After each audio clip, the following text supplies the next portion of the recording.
मैं R K Aharwal, advocate civil court law Kushinagar. इस video के माध्यम से हम बात करेंगे कि नामांतरण कैसे करवाएं, नामांतरण की प्रक्रिया क्या होती है, किस अधिकारी को नामांतरण करने का पावर होता है। तो सबसे पहले मैं आपको बताना चाहूँगा कि जो नामांतरण है, नामांतरण अधिकतर प्रकार से होते हैं और संबंधित होते हैं, और कैसे नामांतरण होते हैं, उन सभी नामांतरणों की प्रोसेस क्या होती है, कैसे करवाते हैं। सर्वप्रथम आज की डेट में देखा जाए तो विक्रय पत्र नामांतरण, फौती नामांतरण, वसीयत नामांतरण, बंटवारा के आधार पर नामांतरण, दान पत्र के आधार पर नामांतरण, और भी नामांतरण होते हैं। जैसे कोई जमीन बंधक है किसी किसान की, या कोई कर्ज में लिए हुए है, तो अन्य संबंधित और भी नामांतरण होते हैं। फिलहाल हम इन्हीं नामांतरणों के बारे में चर्चा करेंगे कि कैसे करवाएं, कैसे नहीं करवाते हैं। तो सबसे पहले मैं आपको लेके चलूंगा क्या होता है, कैसे करवाएं। तो सबसे पहले विक्रय पत्र नामांतरण या दाखिल खारिज जिसको बोलते हैं, तो सबसे पहले मैं आपको बता देना चाहता हूं कि दाखिल खारिज या नामांतरण का मतलब क्या होता है। उसको इसलिए कहा जाता है कि यदि कोई व्यक्ति किसी क्रेता से जमीन विक्रय करता है और जब उसको प्रतिफल के रूप में कुछ पैसे दे देता है और उसको प्रतिफल प्राप्त हो जाता है, तो वो जमीन पूर्ण रूप से क्रेता की होती है। तो मैं आपको बताना चाहूँगा कि जो विक्रय पत्र नामांतरण होता है उसकी प्रोसेस क्या होती है। तो विक्रय पत्र नामांतरण में क्रेता और विक्रेता जब आपस में सहमत हो जाते हैं कि इतने में इनने ज़मीन खरीदी है, या इतने रुपए में ज़मीन खरीदी है और इतने रुपए में ज़मीन मैंने बेची है, जब दोनों पक्ष सहमत हो जाते हैं तो उस दौरान प्रोसेस आती है अब नामांतरण करवाने की।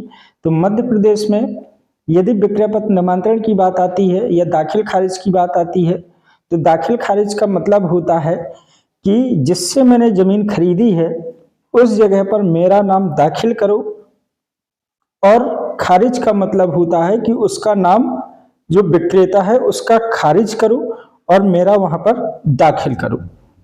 तो इस तरह से उसको बोला जाता है दाखिल खारिज या नामांतरण।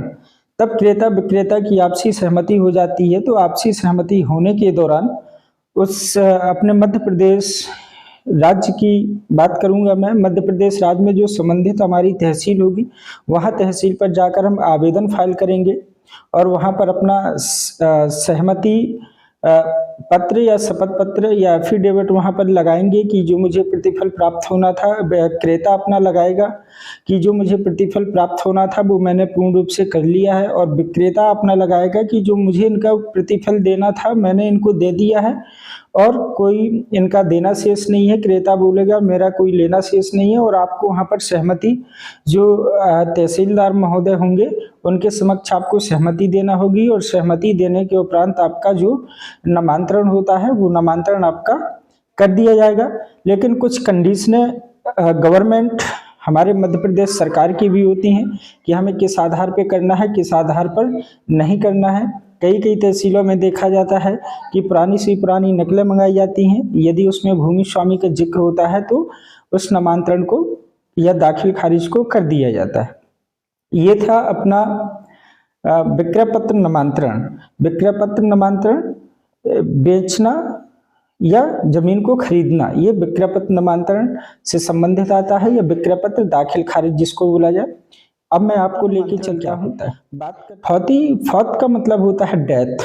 सपोज दैट यदि कोई व्यक्ति एक्सपायर हो जाता है, डेथ हो जाता है, और डेथ होने के दौरान जितने भी उसके वारिस होते हैं, तो जो भी उसके वारिस होंगे तो उसका सर्वप्रथम फौती नामांतरण करवाया जाएगा। फौती नामांतरण की प्रोसेस क्या होगा, जो व्यक्ति डेथ होता है उसका आपको डेथ सर्टिफिकेट बनवा करके आप तहसील में आवेदन फाइल करेंगे। जो भी जमीन है आपकी, जो प्लाट है, उससे संबंधित जो भी सारी नकलें होंगी, नकलों को ले जा करके आप तहसील में जा करके आवेदन फाइल करेंगे, और जो व्यक्ति फौत हो चुका है उसका मृत्यु प्रमाण पत्र लगाकर और जब आप वहां पर जितने भी उसके उत्तराधिकार होंगे, जो व्यक्ति फौत हुआ है, सभी मिलकर जाएंगे और वहां आवेदन फाइल करेंगे मृत्यु प्रमाण पत्र लगाकर।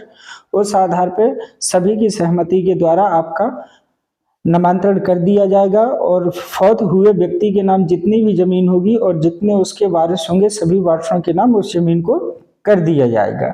ये था अपना फौती नामांतरण।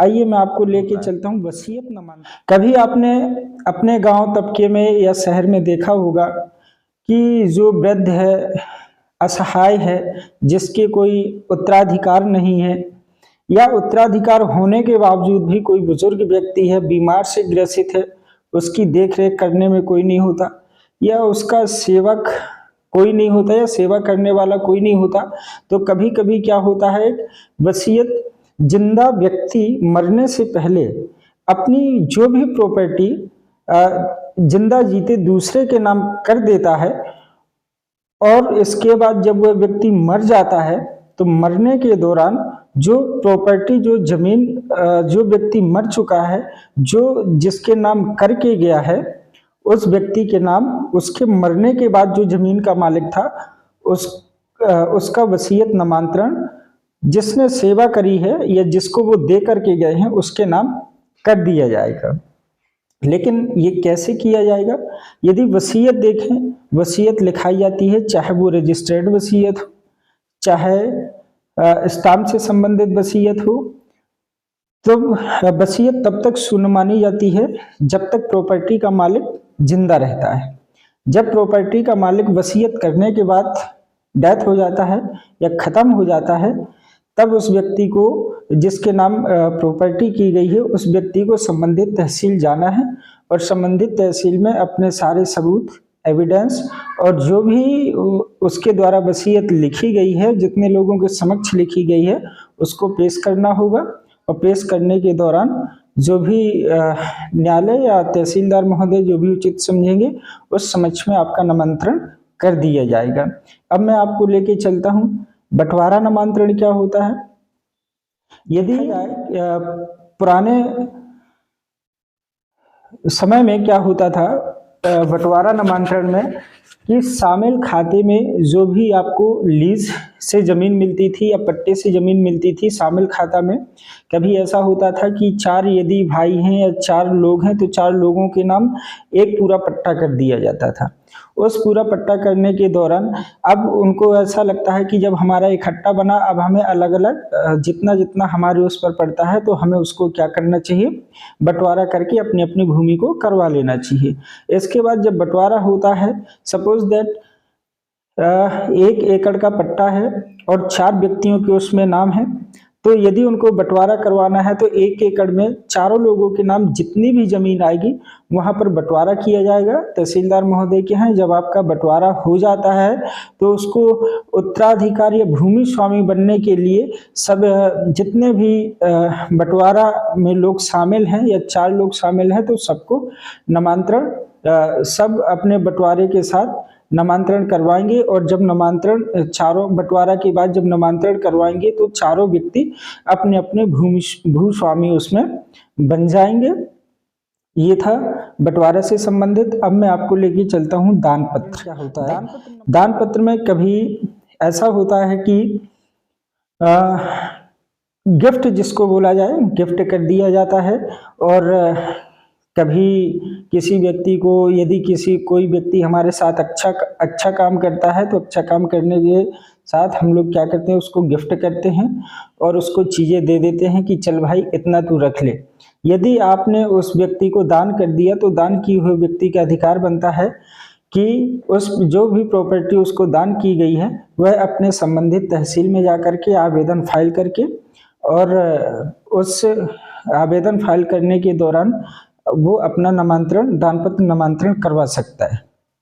यदि मैं बात करूं कि यदि किसी कारण से आपका विक्रय पत्र नामांतरण खारिज हो गया या किसी कारण से आपका फौती नामांतरण खारिज हो गया, यानी तहसीलदार ने नहीं किया, या वसीयत नामांतरण खारिज हो गया, या बंटवारा नामांतरण खारिज हो गया, दान पत्र नामांतरण खारिज हो गया, तो हमें क्या करना चाहिए? इस सिचुएशन में कोई घबराने की बात नहीं है। आपके उसी अनुविभाग से संबंधित जो अनुविभागीय अधिकारी होते हैं, जिनको सीधी सी भाषा में बोले एसडीएम होते हैं हमारे संबंधित तहसील के अनुविभाग के। यदि इनमें से कोई भी फाइल आपको लगता है कि हमारी खारिज हो चुकी है, हमारा नामांतरण नहीं हुआ है, हमें उस सिचुएशन में क्या करना चाहिए, जो तहसीलदार के कोर्ट से आपका नामांतरण खारिज हुआ है उसी की सारी फाइल को आप ले जा करके आप एसडीएम साहब के यहाँ अपील कर सकते हैं और उनको कारण बता सकते हैं कि हमारी इस कारण से कोई कमी, दस्तावेज में कमी ना होने के कारण भी तहसीलदार महोदय ने हमारी फाइल को क्या कर दिया है, खारिज कर दिया है। तो आप वहां से निवेदन करके एसडीओ साहब से आप अपना जो भी आपका बंटवारा से संबंधित प्रक्रिया है या प्रोसेस है आप एसडीएम के समक्ष रखकर आप उसको करवा सकते हैं। यदि वीडियो अच्छी लगी हो तो वीडियो को लाइक करें, कमेंट करें, सब्सक्राइब करें। धन्यवाद।